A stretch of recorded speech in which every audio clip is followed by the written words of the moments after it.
काम एष क्रोध एष रजोगुण समुद्भवः महाशनो। मुश्किल से ये नियंत्रण में आने वाला,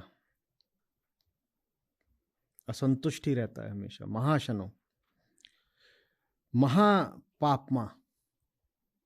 इससे बड़ा पाप दूसरा नहीं होता। विध्येन मिह वैरिणम, और इससे इसी को तुम संसार में अपना बड़ा दुश्मन, शत्रु जानो। क्या? काम। काम, वही काम जो अहंकार की जान है। कामना। अहंकार माने क्या होता है? अपूर्णता, और अपूर्णता माने क्या होता है? कामना।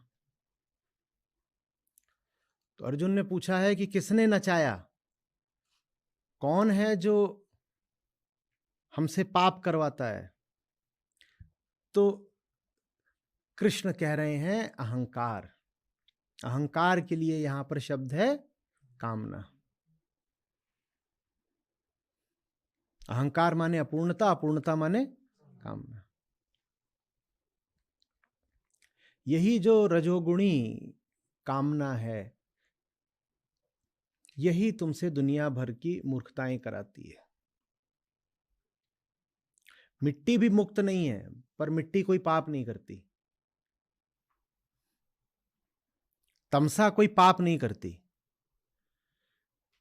कोई शराबी बेहोश होकर गटर में पड़ा है, वो अपने लिए तमाम तरह के दुख का कारण है, वो अपनी संभावना की भी हत्या करे दे रहा है, इत्यादि इत्यादि बहुत सारी बातें। पर आप ये नहीं कह पाएंगे कि वो सक्रिय रूप से किसी को दुख दे रहा है। पर जो राजसिक आदमी है, वो जाके 50 तरीके के दंड फंद करेगा, लूट खसोट करेगा, उसको अपनी कामना पूरी करनी है। और कामना ही जब नहीं पूरी होती है तो उससे हिंसा आती है, क्रोध। वास्तव में कामना ही क्रोध है, और जहां कामना होगी वहां हिंसा को होना पड़ेगा। कामना का मतलब ही ये लूट खसोट, यही हिंसा है, यही क्रोध है। जिससे लूटोगे उसके पास भी तो अपनी कामना है, तुम उसको लूटोगे तुम्हें लूटेगा। 10 तरीके के खेल शुरू होंगे। हमेशा तुम लूटने में सफल भी नहीं हो पाओगे। जिसको लूटने गए हो वो कोई लूटने को प्रस्तुत थोड़ी ही बैठा है। तुम लूटने गए हो, लूटने को तैयार है क्या? तो जब असफल हो जाओगे तो और गुस्सा होगे। समझ में आ रही?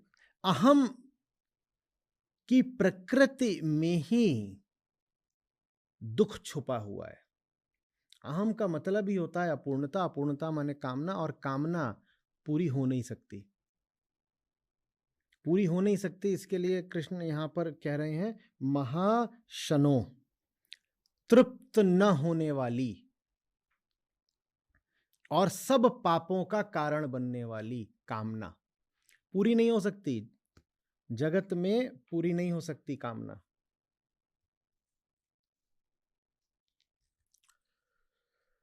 क्योंकि कामना का संबंध जगत से, बोलो, है ही नहीं।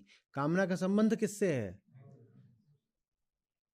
ये कैसे समझाया जाए, कैसे, कितनी जोर से बोला जाए, कितनी बार बोला जाए कि हमें ये बात समझ में आए? आप दुनिया से 100 चीजें चाह रहे हो, आपको दुनिया से चीजें चाहिए ही नहीं है।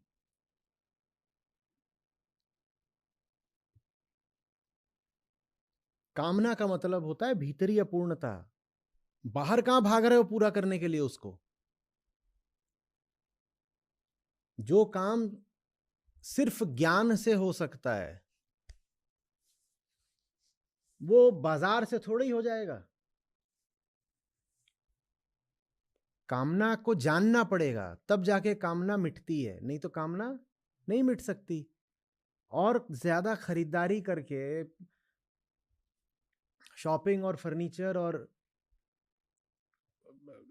दुनियादारी 50 चीजें करके थोड़ी कामना मिट जाएगी। वो इतनी खतरनाक चीजें सब कुछ खा जाती है।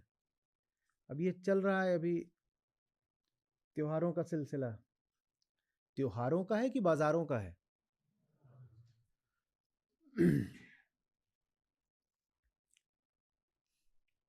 इससे ज्यादा बाजार में हरकत और रौनक कभी नहीं आती पूरे साल भर।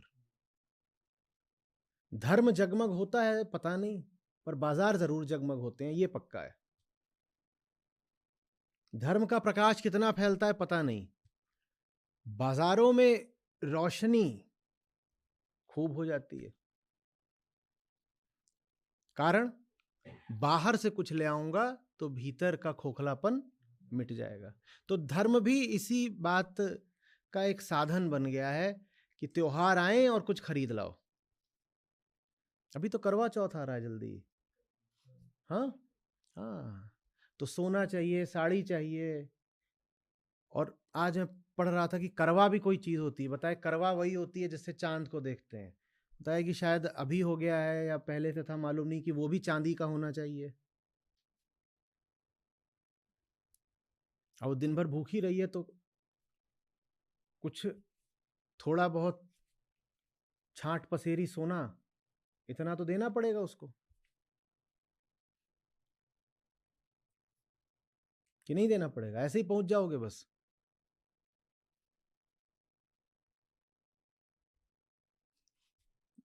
कामना, कामना, ये कामना ही है जो सब तरह के पाप कराती है। जहां धर्म के नाम पर आप कामना पूर्ति देखें, श्री कृष्ण कह रहे हैं धर्म नहीं है, पाप है। जहां बोला जाए फलानी जगह चले जाना, मनोकामना पूरी हो जाएगी, वो धर्म का केंद्र नहीं, पाप का अड्डा है। मैं नहीं कह रहा, श्री कृष्ण कह रहे हैं।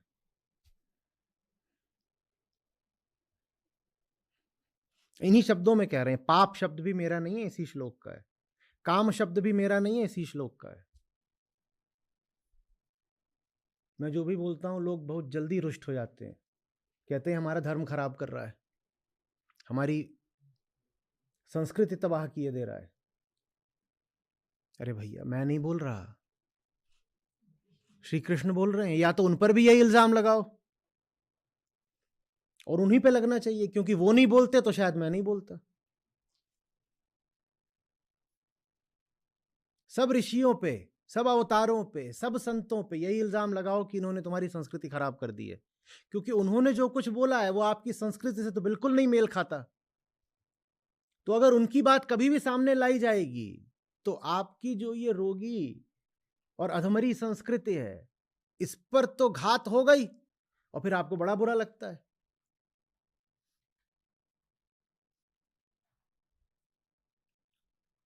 तो इससे अच्छा ये है, आप कहते हो कि वो फिर जितनी ऋषियों की बातें हैं और गीता है और संतवाणी, उसको दबा दो, छुपा दो,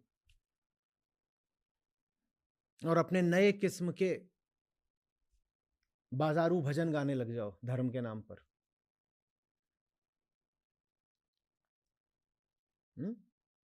और कभी कोई वास्तविक धर्म और वेदांत और अध्यात्म और गीता सामने लेके आए तो उसको क्या बोलो कि ये तो हमारी संस्कृति को भ्रष्ट कर रहा है। मैंने एक भी बात ऐसी बोली हो जो वेदांत की नहीं है तो बता दो। और अगर फिर मैं भ्रष्ट कर रहा हूं तो मैं नहीं भ्रष्ट कर रहा, ऋषि लोग भ्रष्ट कर रहे हैं, जाके उनका गला पकड़ो, जाओ दौड़ाओ उनको, ये सब ऋषि ही हैं जो धर्म के दुश्मन हैं।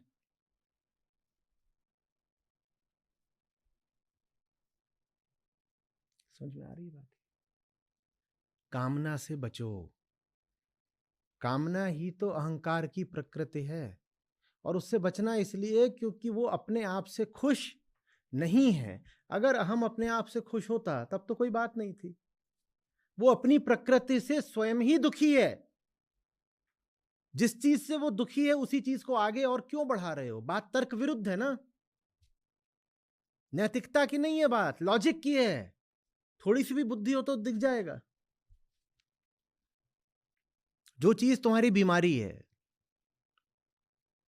तुम उसी को और विस्तार दोगे।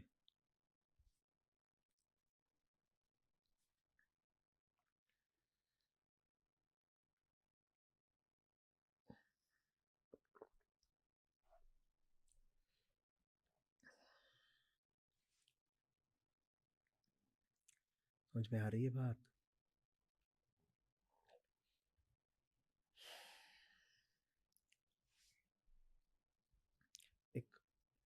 सुंदर शब्द कहते हैं, रजोगुण समुद्भव।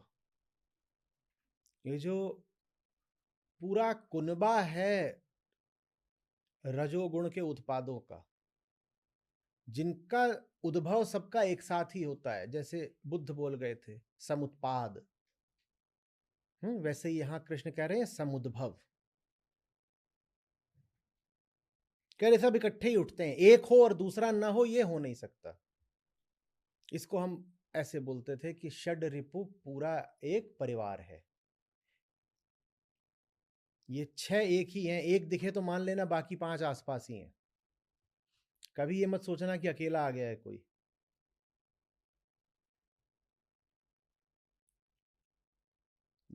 षड रिपु बोलते हैं, ये सब 6 क्या हैं? ये इकट्ठे ही चलते हैं।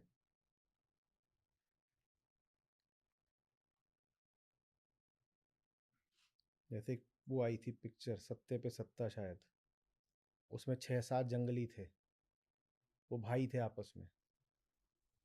तो अगर याद है मुझे तो उनमें से एक बोलता है कि हम 7 को 1 यूनिट माना करो। एक दिखे माने बाकी भी इधर उधर ही हैं कहीं पे, और साथ के साथ एकदम बिल्कुल भयानक जंगली, प्राकृतिक एकदम, अभी अभी पेड़ से उतरे हैं।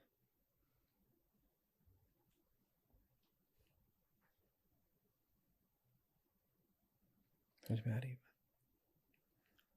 रजोगुण समुद्भव, रजोगुण का पूरा कुनबा। कुनबे में से 2 की तो उन्होंने बात कर दी, काम की और क्रोध की, यहीं पर कर दी। और आगे और कौन कौन है?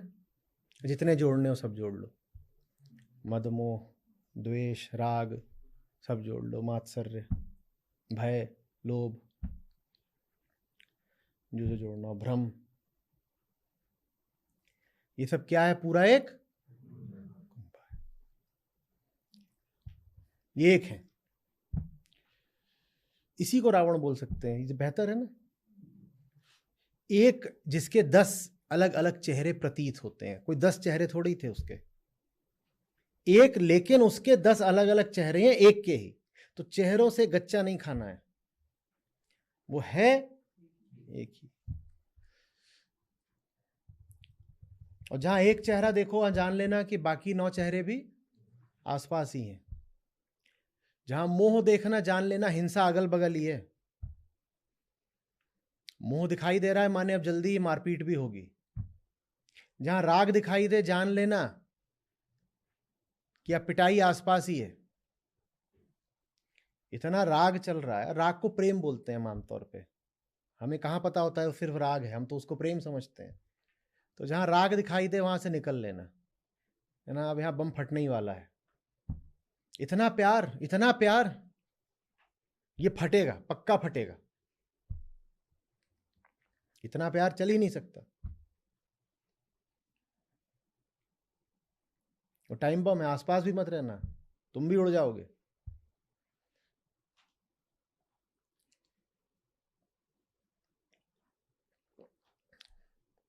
समझ में आ रही है बात? कहाँ समझ में आ रही है बात? तो टिक टिक कर ही रहा है टाइम बम, कहाँ समझ में आ रही है बात?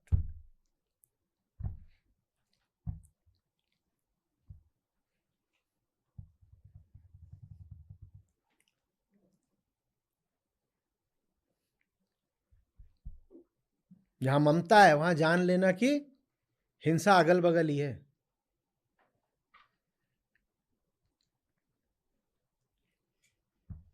किसी भ्रष्टाचारी से जाके पूछ लो, तू दुनिया का खून क्यों पीता है?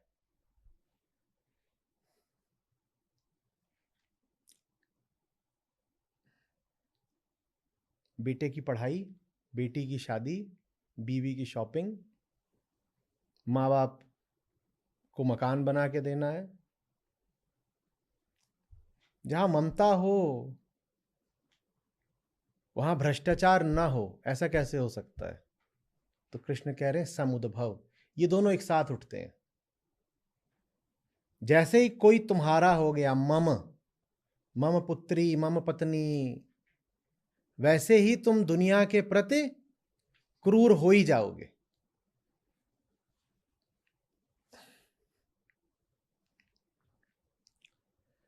ये प्रकृति की बात है, इसमें आपका क्या है?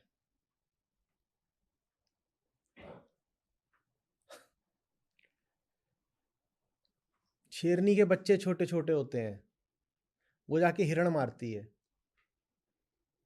नाजुक प्यारा कोमल हिरण मारती है, और फिर उसके छोटे छोटे क्यूट कब्ज, सिंह शावक जाके क्या करते हैं, उस हिरण के पेट में अपना मुंह डाल के उसका दिल खाते हैं। ममता, मेरे प्यारे छोटे छोटे बच्चे, हिरण तो मारना पड़ेगा ना। शेरनी छोड़ दो, एक चिड़िया भी होती है, उसके वहां इतने इतने बैठे हुए हैं वो चूजे, उनके लिए वो कीड़ा लेके आई है और कीड़ा उनकी चोंच में डालेगी। ये सब तो बहुत क्यूट है,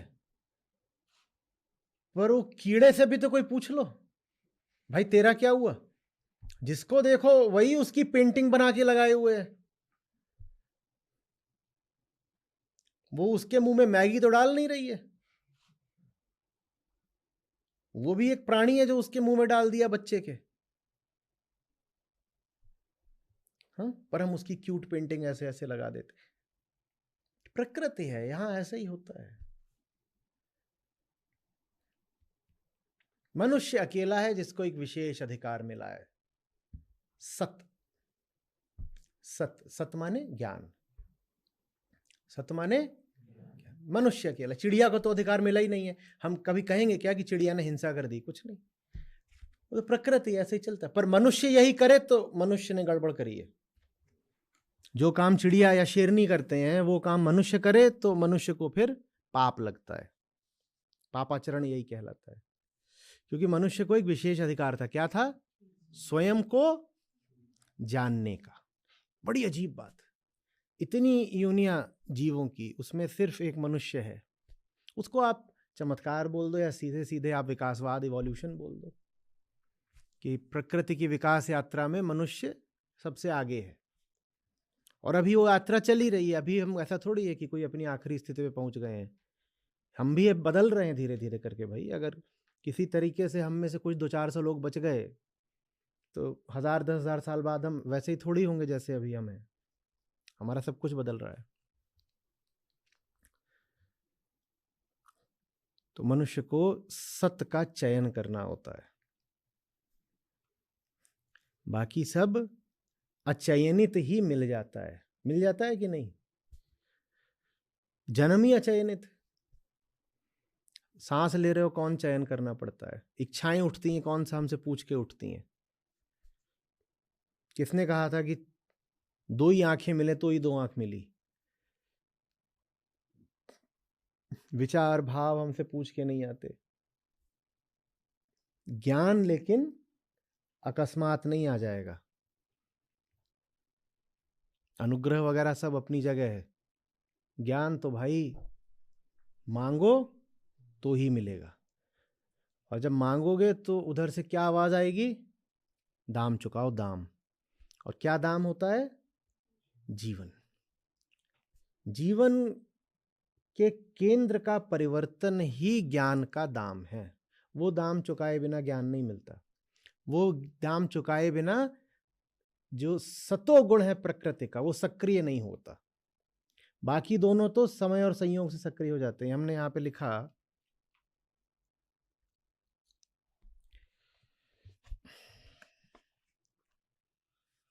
हमने लिखा कि ये मिट्टी थी और मिट्टी समय और संयोग से क्या बन गई? रजो। तो ये तमोगुण और रजोगुण, ये तो आपस में समय और संयोग से एक रिवर्सिबल रिएक्शन की तरह अपना काम करते रहते हैं। रिवर्सिबल रिएक्शन समझते हैं ना?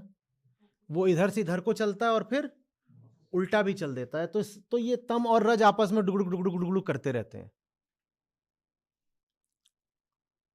ये मेरी रंगीन भाषा है, डुगडुग डुगडुग डुगडुग। ये श्लोक में नहीं लिखा है। तो माने मिट्टी चिड़िया बन गई और चिड़िया मर के फिर मिट्टी बन गई, और मिट्टी फिर चिड़िया बन गई, चिड़िया मर के फिर मिट्टी बन गई। तो यहां पर जो है ट्रैफिक टू वे है, यहां चलता रहता। पर ये बात हम यहां नहीं लिख सकते ज्ञान में कि समय और संयोग से ज्ञान अपने आप आ जाएगा, नहीं। समय और संयोग से रजोगुण तमोगुण आपस में अपना आगा पीछा करते रहेंगे। ज्ञान ऐसे नहीं आता। ज्ञान किससे आता है? देखो, चयन और मूल्य, चयन और मूल्य। रज से सत में जाने के लिए चयन करना पड़ता है, मूल्य चुकाना पड़ता है।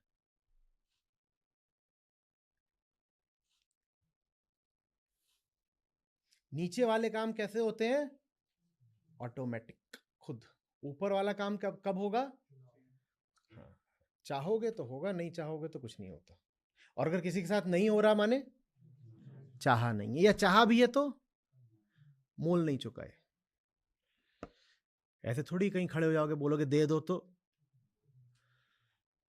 वो ऊपर वाला अभी पक्का बनिया है, वो कहता है एडवांस रखो, उसके बिना बात नहीं बनेगी।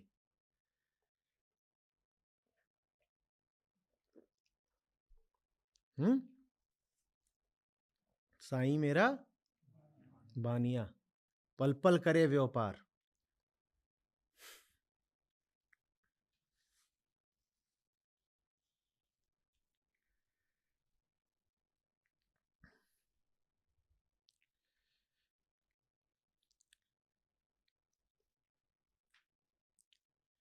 स्पष्ट हो गई बात पूरी?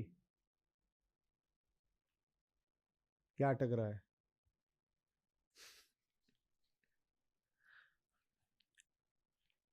क्या अटक रहा है?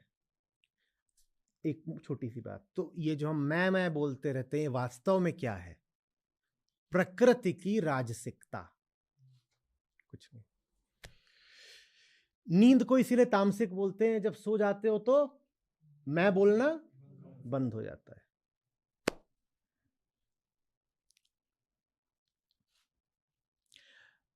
सात्विकता में मैं बोलना बंद नहीं होता। सात्विकता में मैं क्या हो जाता है? बंद नहीं होता, शुद्ध हो जाता है। राजसिकता जब मैं बोलती है तो वो अशुद्ध मैं है। सात्विकता जब मैं बोलती है तो मुक्त मैं है।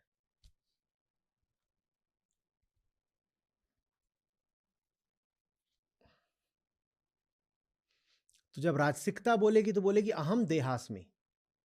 इसमें कौन से दो गुण दिख रहे हैं अहम देहास्मि में? अहम देहास्मि में दो गुण कौन से दिख रहे हैं?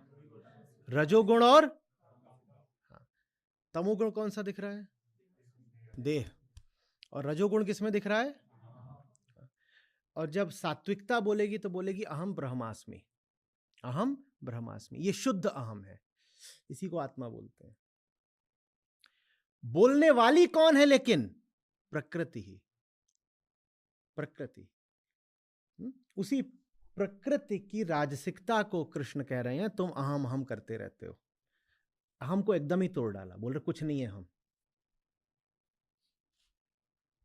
कुछ भी नहीं है। मिट्टी ही, मिट्टी का गुण है कि बीच बीच में वो मैं बोलने लगती है, और कुछ भी नहीं। तो मृत्यु क्या है फिर? वो भी प्रकृति के ही क्षेत्र की एक गतिविधि है, कुछ नहीं मरा। इसीलिए ज्ञानियों ने कहा कि मृत्यु झूठ है।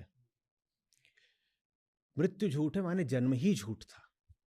जन्म थोड़ी हुआ था, बस तमसा बन गई थी राजसिकता, और वही राजसिकता फिर से बन गई तमसा। तो उसको आप मृत्यु मृत्यु बोल रहे हो, मृत्यु थोड़ी है।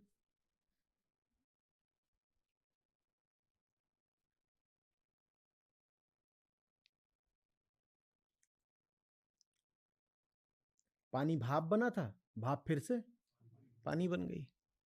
कुछ कुछ भी कहीं नहीं गया है, बस मैं बोलना बंद हो गया है। मैं बोलना बंद हो गया कि मैं सिर्फ भाप बोलती है, मैं सिर्फ भाप बोलती है। प्रकृति की एक अवस्था है जो मैं बोलती है, और बाकी अवस्था है जो मैं नहीं बोलती, या बोलती भी है। एक और अवस्था जो मैं बोलती है वो बहुत अलग मैं बोलती हूँ, शुद्ध मैं बोलती है, मौन मैं बोलती है।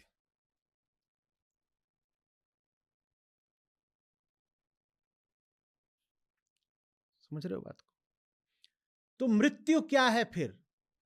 कृष्ण कह रहे हैं जीवन की एक अवस्था, जीवन के अंत को मृत्यु नहीं बोलते, जीवन की ही एक अवस्था को मृत्यु बोलते हैं। ये क्या हो गया, अब क्या करें?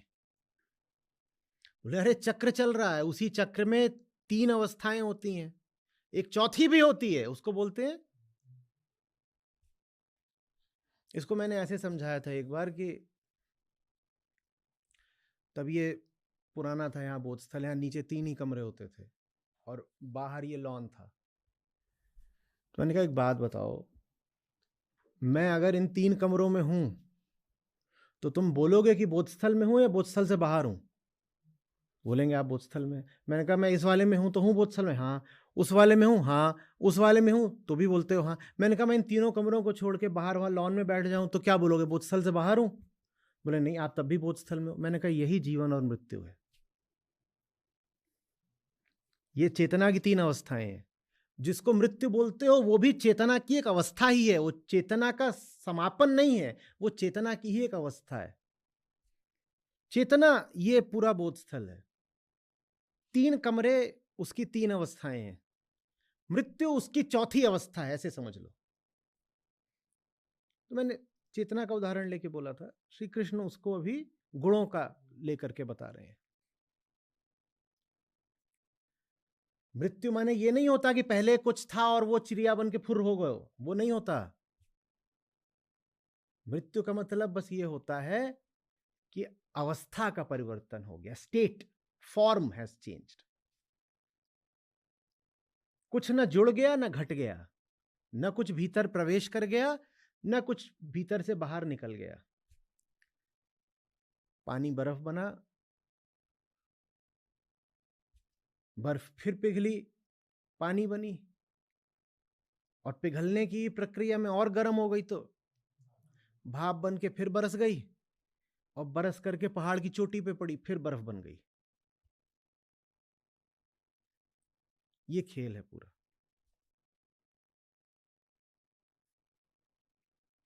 समझ में आ रही है बात? ये इस पूरे खेल में अहम कहीं भी नहीं है, पर जो न होते हुए भी अपने आप को अस्तित्वमान माने उसको ही कहते हैं अहंकार। जो होता नहीं है पर अपनी दृष्टि में होता है, अहंकार की परिभाषा यही है। वो है नहीं पर अपनी नजर में निश्चित रूप से है,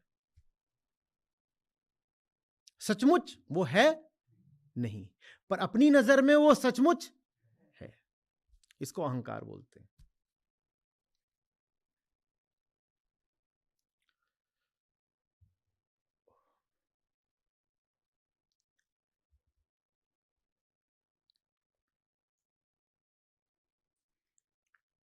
प्रकृति ने ही, प्रश्न पूछ रहा हूं, प्रकृति ने ही मनुष्य को एक विशेष अधिकार क्या दिया है? ये जो जब मनुष्य का ये रजोगुड़ी पुतला बनता है, इस पुतले की संरचना में एक विशेष अधिकार है, वो क्या? ज्ञान का।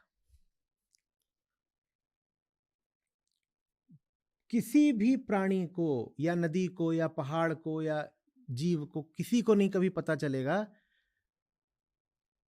कि वो कौन है।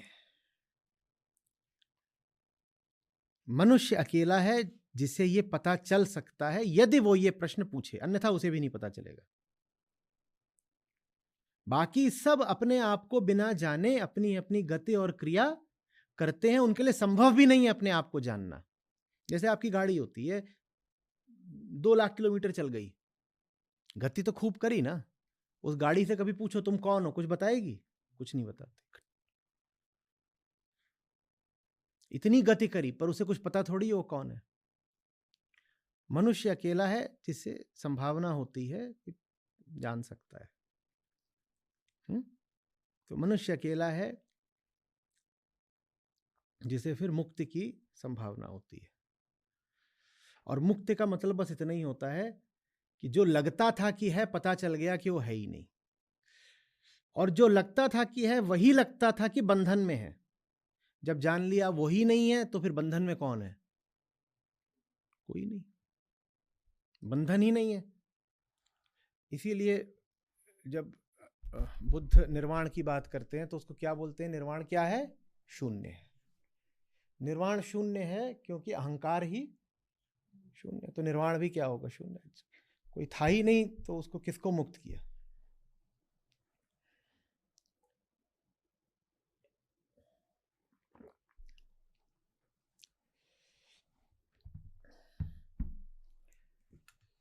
इसी को अपना शत्रु जानो और नहीं कोई शत्रु। इधर उधर मत देखो। वो कहते हैं ना कि गीता में कृष्ण ने अर्जुन को लड़ा दिया। यहां क्या बोल रहे हैं? कौन है तुम्हारा वैरी? तुम। काम माने अहंकार, माने तुम। अपने वैरी तुम खुद हो। या ये बोल रहे हैं कि उधर वो जो शकुनी खड़ा है वो तुम्हारा वैरी है? तो गीता में अगर कृष्ण अर्जुन को लड़ा भी रहे हैं तो किससे लड़ा रहे हैं? स्वयं से लड़ा रहे हैं। एकदम स्पष्ट यहां घोषित कर दिया ना कि कौन बैरी है। कौन बैरी है? काम ही तुम्हारा बैरी है और नहीं कोई बैरी है तुम्हारा। काम अकेला नहीं, काम और पूरा जो रजोगुण का जो पूरा कुनबा है वही तुम्हारा बैरी है। उस वाला जो कुनबा है उसके केंद्र में जो बैठता है उसको हम क्या बोलते हैं? अहंकार। यही तुम्हारा बैरी है।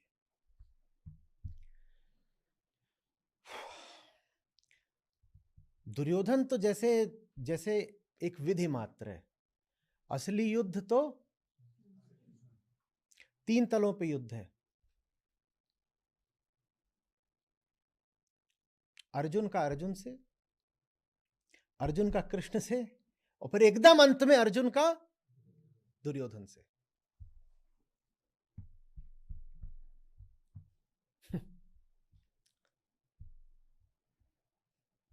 वो तीसरा वाला बहुत महत्व नहीं रखता।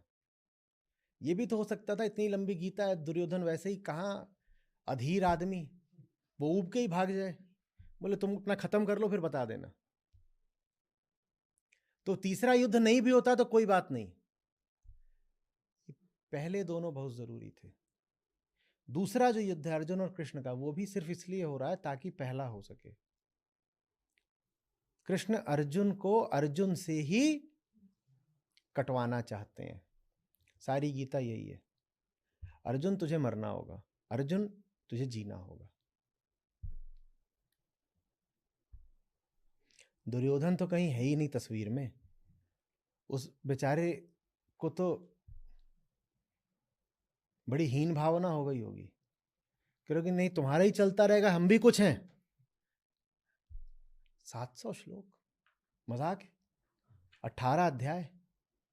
सोचो इतनी देर में उसने किया क्या होगा? खाना खाया होगा, सोया होगा, सर खुजाया होगा, भीष्म से लड़ा होगा, द्रोण से लड़ा होगा, पीछे जाकर के कर्ण से मंत्रणा कराया होगा। उसको तो एक अस्तित्वगत समस्या हो गई होगी, नहीं मैं हूं भी कि नहीं हूं, डू आई इवन एग्जिस्ट? आप यहां मुझसे लड़ने आए थे और ये गुरुकुल बना दिया यहां पर।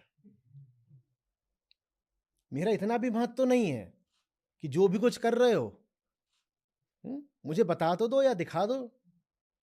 तो दुर्योधन अप्रासंगिक है गीता में। कोई ना कहे कि ये कौरवों और पांडवों की लड़ाई हो रही है। दुर्योधन तो ऐसा है कि वो खुद ही पता नहीं क्यों बताया नहीं जाता कभी। जल्दी जल्दी में भी 700 श्लोक बोले जाएं तो सोचो कितना समय लगेगा। और दुर्योधन जैसा अधीरा, क्या क्या नहीं कर डाला होगा उसने। युद्ध तभी हार गया था, सारी उसकी ऊर्जा समाप्त हो गई, गदा 2-4 अपने ही मार ली होगी।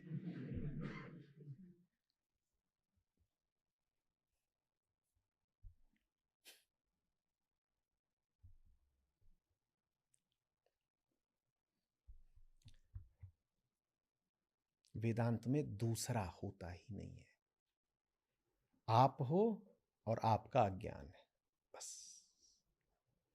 उसी अज्ञान के लिए आज के श्लोक में शब्द हैं रजस और तमस। दूसरा कोई समस्या बाहर है ही नहीं, सब इधर, सब इधर।